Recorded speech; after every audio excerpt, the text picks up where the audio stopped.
Y yo siempre digo que somos la esperanza y el dique de contención del tripartito andaluz. Estamos en un momento histórico muy importante y no es una llamada al miedo. No es una llamada al miedo, pero el caldo de cultivo que hay en estos momentos social llama por la extrema derecha. Y el partido más corrupto del Estado, que es el Partido Popular, está blanqueando a la extrema derecha. ¿Qué nos jugamos? Que nos jugamos en lo local, pero que nos jugamos en el contexto general. Y tenemos que movilizar.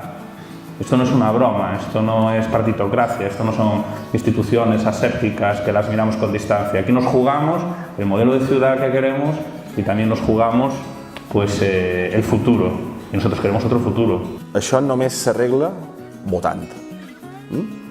I aquestes eleccions no només ens juguem el model de ciutat, que és importantíssim i que hem de dibuixar la palma els propers 15-20 anys, sinó ens juguem els pilars fonamentals de la democràcia. O sigui que jo el que demanaria a tota la gent és que salgamos a les calles, busquemos a los indecisos i tothom a votar.